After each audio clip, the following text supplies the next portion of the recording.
It's like a dream come true. We got a huge $300 million inheritance in our very own company. When the workers saw my sister-in-law, Mary, celebrating our dad's inheritance, they started whispering to each other. They were super happy, and Mary proudly said, "Shay, keep it down. This is the moment when my husband gets to take over the company and get $3 million. After hearing that, one of the workers burst out laughing. My older brother, sitting next to his confused wife, was reading a will from a lawyer. His face went pale as he read it. "Look at this," my brother said, showing her the will. She screamed. "I'm Lucy, 29 years old, and I work for my dad's business. When he was young, my dad had the smart idea to start a business from scratch. Over time, it grew into a decent-sized company with lots of workers. But right after starting the business, he got into debt. Even as a little kid, I could see how tough it was for my dad. Even when the company got bigger, I still wanted to help my mom with her clerical work in the office. My parents told me I could go to college and choose any career I wanted, but I really wanted to work for my dad's company. That's all I could think about when I finished high school.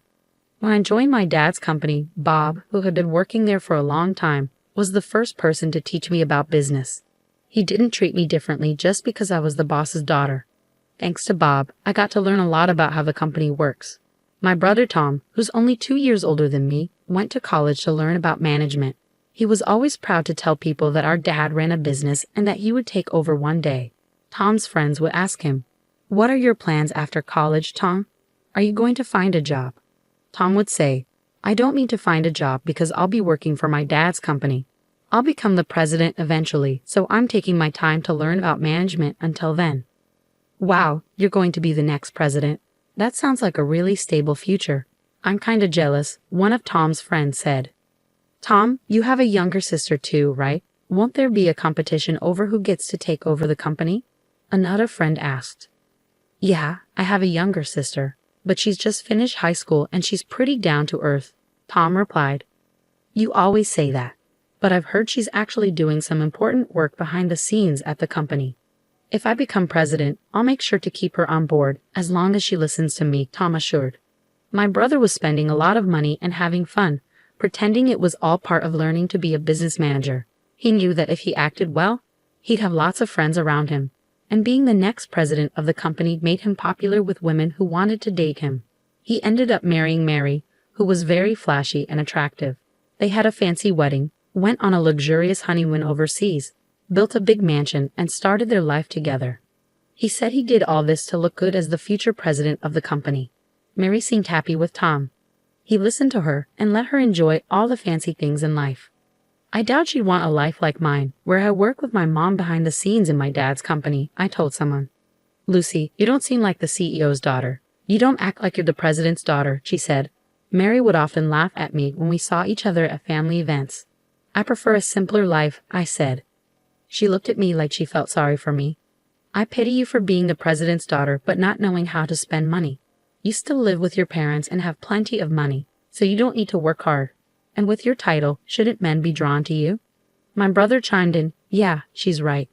Lucy's always been so humble. People wouldn't even guess her dad's the president. She treats everyone like equals. It's surprising. I still have a lot to learn in my job. Many of my colleagues are better than me, so I can't act like I'm the boss," I argued. But my brother looked shocked. "That's why you're not useful. A boss needs to stand out so they're respected by their team. Let others handle the simple tasks. It seems like only Dad and I are the bosses around here. You shouldn't belittle your team, no matter how powerful you are." Before I could reply, my brother interrupted me, looking annoyed. "A woman who's too logical isn't attractive to men." Then Mary joined in, "If you keep talking like that, you'll never find a husband. You should try to be more appealing, don't you think, Tom?" "Yeah, well, when I become president, I might just fire a humble employee like you," Tom said. After that, my brother and Mary said their piece and left quickly. My mom, who had stayed quiet during all of this, comforted me after they left. She said, "You're doing great work for the company, which really helps me and your dad. Don't let what Tom says bother you." My dad nodded, looking serious. They had already told my brother to his face that they didn't like his ideas. But after that, my brother and Mary got upset and didn't come to our house for over a month. I remembered how gloomy it was during that time, so I told my parents, "Tom and Mary can say whatever they want." After that, Tom and Mary kept living their lives however they wanted, going to fancy restaurants and luxury resorts. It was all to make it seem like Tom would be the president of my dad's company one day. My dad was working really hard to grow his business, but one night at home, he started complaining of chest pain. "Dad, are you okay? Just try to stay calm." "I'll call for an ambulance," I said. "Lucy, grab this." As we waited for the ambulance, my dad motioned to a drawer and told me he had a letter for me. I hurriedly grabbed the letter from the drawer. "I want you to read this if anything happens to me. Everything else is up to the lawyers," he said breathlessly before losing consciousness before the ambulance arrived. Despite being rushed to the emergency room, he died without regaining consciousness. My brother and Mary were away on a trip when my father passed away, so they couldn't be there for him. They returned from their trip 2 days later. At the end of my father's funeral, Tom said, "We're just glad we arrived on time. I never imagined my father would pass away while we were on vacation." I was shocked. My brother and Mary showed up at the funeral without any worries, not acknowledging that my mother and I had been left to handle everything. I talked to my brother about it in private, so the other employees wouldn't hear. "Couldn't you have come back home sooner?" I asked my brother in private. "What? I couldn't. Our return flight was already booked," my brother replied without offering an apology, then turned to address the employees. "Thank you all for your support. From now on, I'll be stepping into my father's shoes with dignity," he said. Mary glanced around at the employees, who had gone silent at my brother's words, and praised him, saying, "That's exactly what Tom would do." "Everyone's impressed, right? It's only natural, considering my husband's dignity." With pride, my brother said to me, "Lucy, isn't the ceremony about to begin? Please lead the way." I was annoyed by my brother's tardiness and his arrogance, but I led him and the employees to the meal ceremony table. My brother continued to act arrogantly as we ate. "Lucy, isn't the quality of this food questionable? It might lower our father's reputation as president," he remarked. "Mom and I already discussed it and agreed on the menu. Plus, I don't need you telling me what to do. This is why people don't understand what it means to be president," I snapped back. He not only bossed me around, but also gave orders to the other employees serving the guests. "You're useless," he declared. I hurried to intervene when I heard my brother ordering Bob, a longtime employee, around. "Tom, that's not right. Don't talk down to Bob or any of our employees. They deserve respect. Why should I act humble in front of someone who's just an employee? They should show me more respect as the president," he argued. Mary joined in, backing him up. "That's correct. Lucy, stop disrespecting Tom, the president of the company. If you keep disobeying him, he can fire you. He's in charge," she warned. Just as my brother and his wife were getting worked up, a man showed up. "Sorry to interrupt. Your father asked me to handle his inheritance," he revealed. He was the lawyer my father had hired while he was still alive. Then it hit me. My father had mentioned before he passed away that he had already hired a lawyer. It seemed he had been preparing for his death and had spoken with a lawyer a few years back. My brother and Mary's faces lit up when the lawyer mentioned inheritance. They eagerly welcomed him into their room. Tom said, "Thank you for coming. Let's get this done as soon as possible."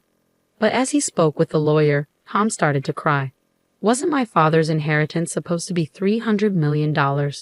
Mary, upon hearing this, couldn't contain her excitement. $300 million. That much money for our company is like a dream come true. The employees started whispering when they heard this. Mary proudly announced to the grieving employees, "Quiet down. This is the moment when the company and its $300 million inheritance passed to Tom." Upon hearing this, one of the employees burst into uncontrollable laughter. My brother had the will and was reading it next to Mary, who was puzzled by the employee's reaction. My brother's face went pale as he read, Mary, according to the will, the entire company will be inherited by the eldest daughter, Lucy," he stammered. He stared at the will for a moment, then erupted, "This can't be. It's wrong." The lawyer, sounding troubled, confirmed, "This is a legally binding will." My brother's voice grew more strained. "What? I can't believe this. How can Lucy become president instead of me?" "Maybe Dad was just getting old and forgetful," Mary chimed in. "Yeah, your father wasn't thinking straight. A will made by someone losing their mind is worthless." Hearing this, I lost it. I couldn't stand by while they insulted my late father. I couldn't let anyone, even family, disrespect my father, who was a good man till the end.